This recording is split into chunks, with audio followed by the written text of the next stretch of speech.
serving up a dose of wisdom and humor with a dash of radiance. Welcome to Biscuits and Sunshine with your hosts, Callie and Landra. Hey y'all, pull up a seat at our table for your next serving of Biscuits and Sunshine. I'm Callie.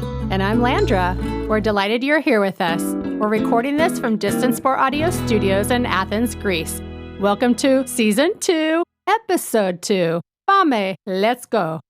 One of the things I love about our seasonal check-in episodes is that they are an in-the-moment, real-life example of mindfulness in action. We stop to connect with each other about whatever's happening right now.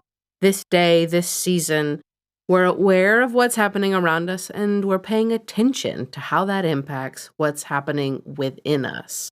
Oh, Callie, I love that you brought up mindfulness. That's so true. Like it's spring of all the seasons, like it so much is blossoming, it's renewal, it's rebirth. And so this paying attention to what's happening around us and also inside of us, because there is this sort of interconnectedness with nature, what we do to ourselves, we do to our earth.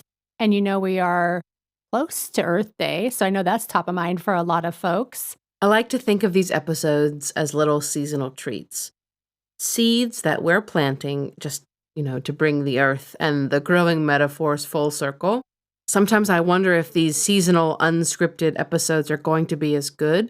But now that we've done this for a whole year, there's such magic that happens when you and I just sit down face to face and have conversation.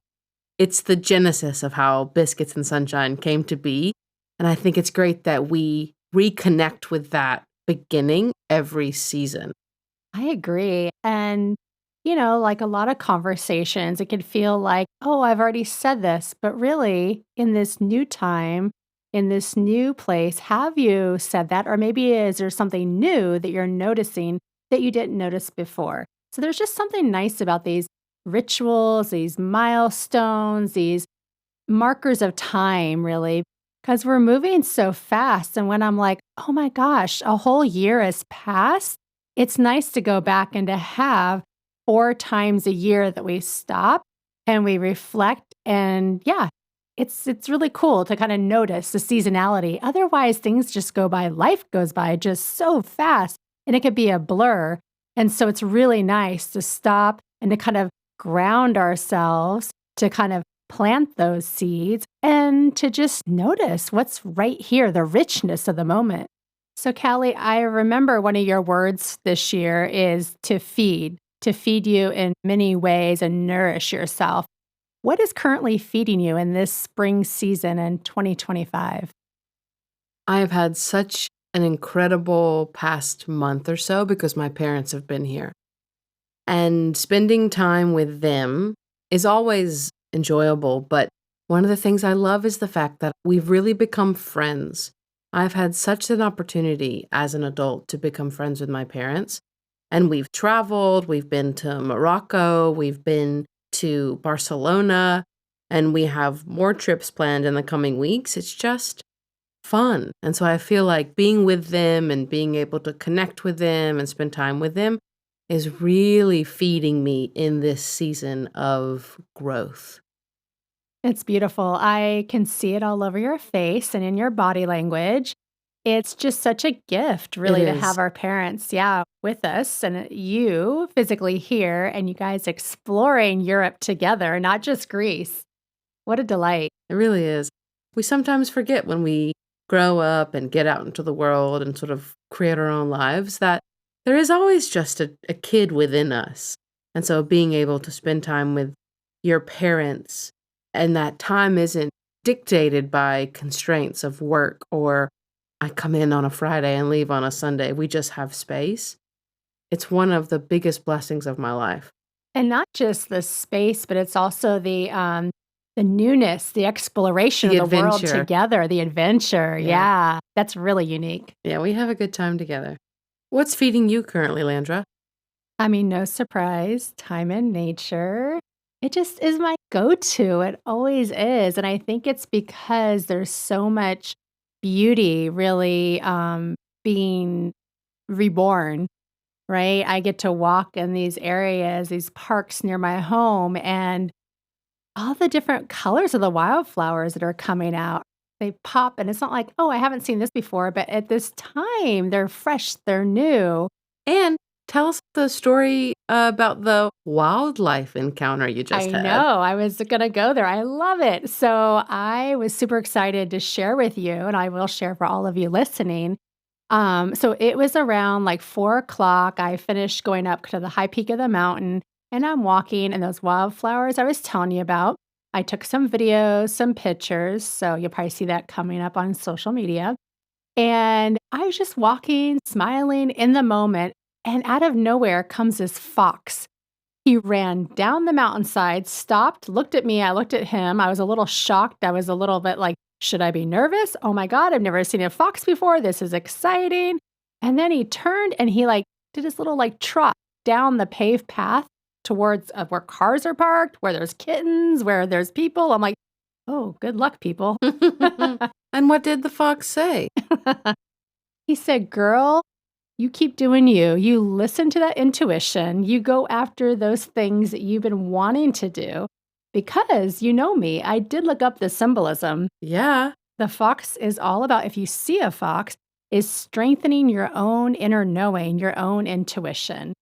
fantastic, Mr. I Fox. mean, I have chills because I was up at one of my favorite places, Tinta, writing. It's a beautiful lookout space. You can see the Acropolis from there. It's a restaurant. I got a little cappuccino. I was writing, and I was just in a flow state. I was writing all these great ideas of things projects I want to start working on.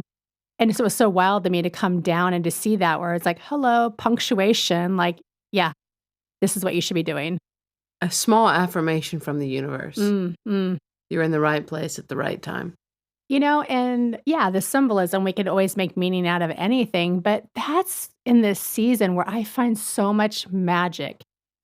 And I really can't tell people enough the power of getting rid of your devices. Put it in your pocket. Doesn't mean you don't walk without it, but not having earbuds in and just taking in the environment. It can be boring, I know, but if you stop and you pay attention on purpose, and really open your senses, you start to see things that are just like the subtle things that are just so like, wow, look at that. There's life over there.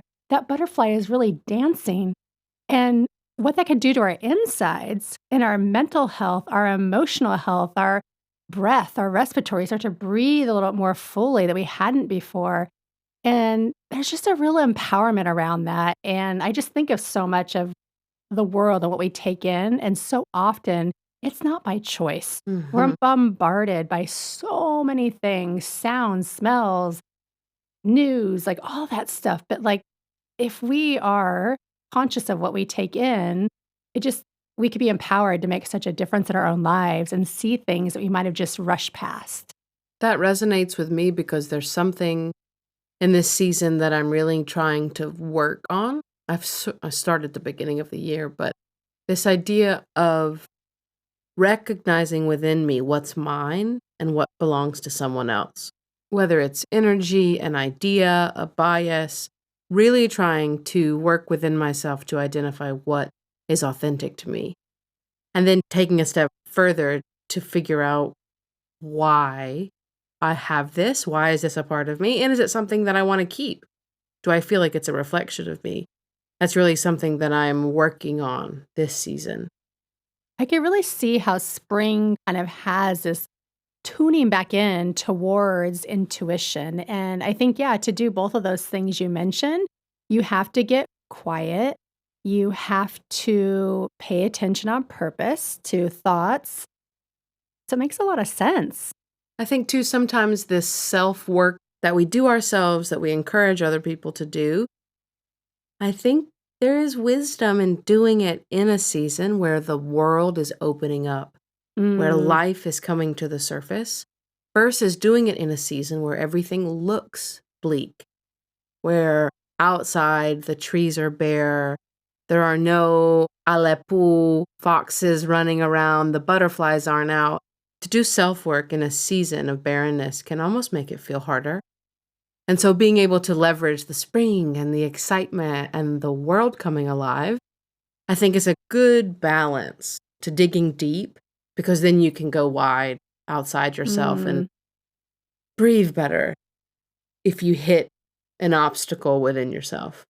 that's well said. It's interesting because I notice it differently by intention for myself because it was like we had this month where we were just moving into March and there were signs of like sunshine and like warmth. Oh, spring is coming. And I'm starting to see flowers. And then I was like, no, but we're still in winter.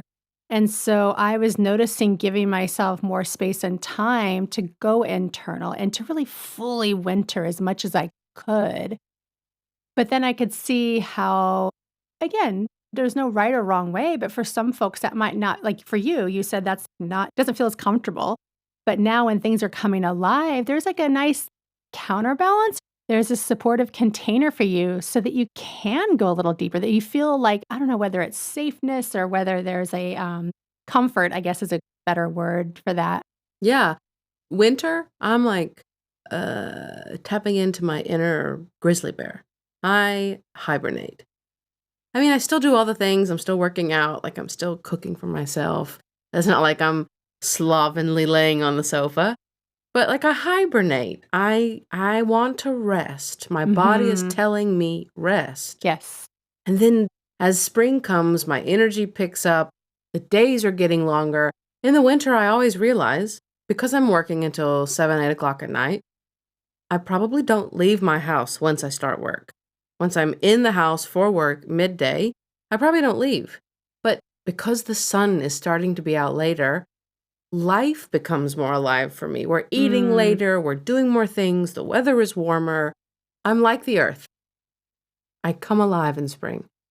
I am at my peak of excitement in summer, and then fall, I'm resting and settling into myself. And then winter, I just relax. Do you feel like you're doing a good job of nourishing yourself in this season? I do. Great. Next question.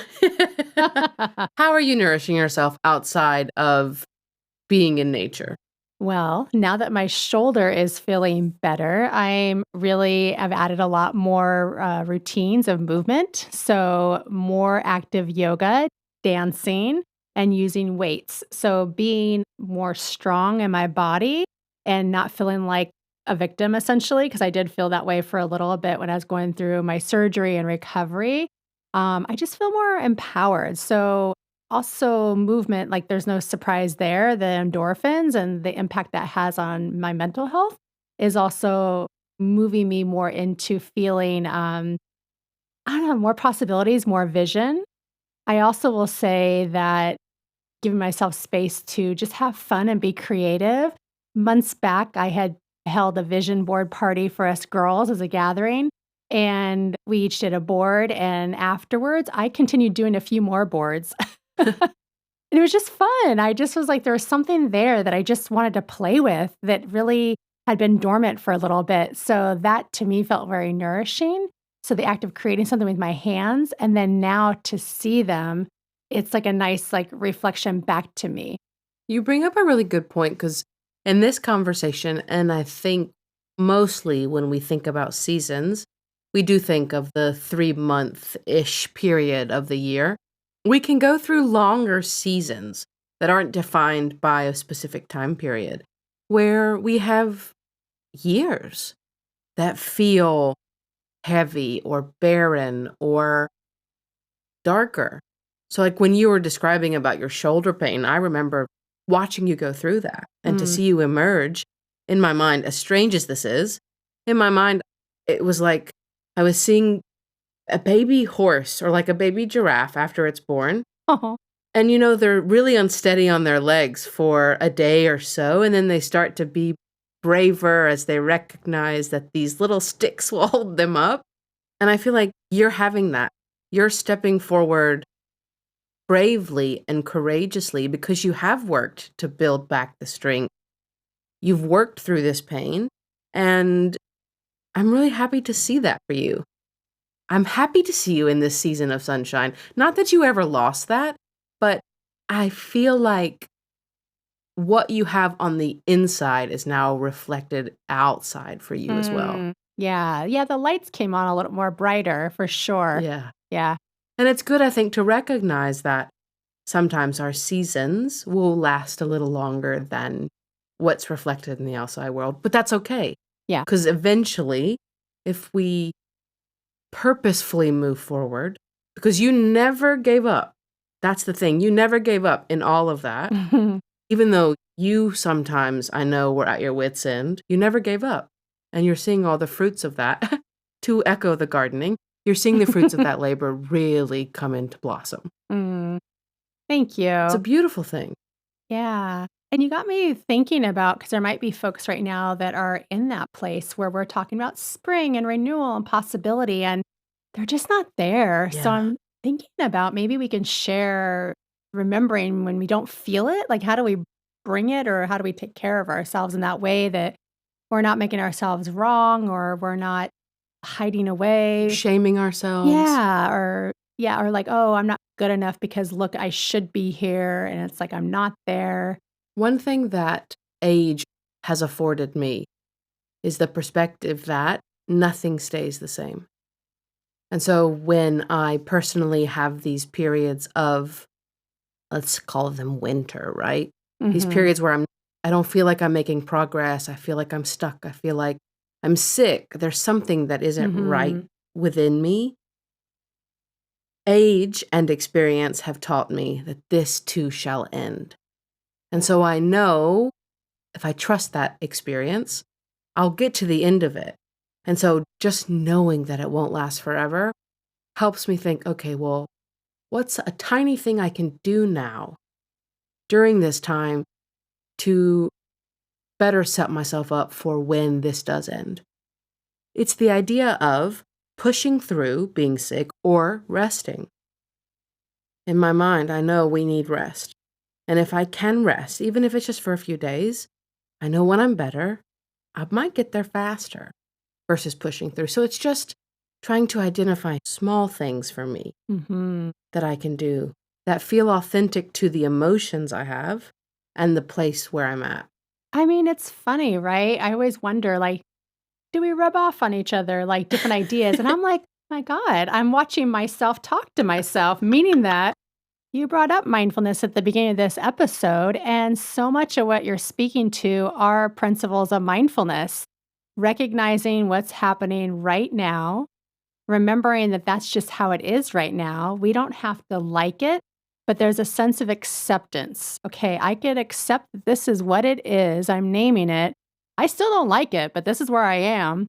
And then also, this piece of what helps me, and I heard you say it as well, is like just one thing. I don't need to, it feels overwhelming when there feels like too much to change or too much to be. What is just one thing that I can do?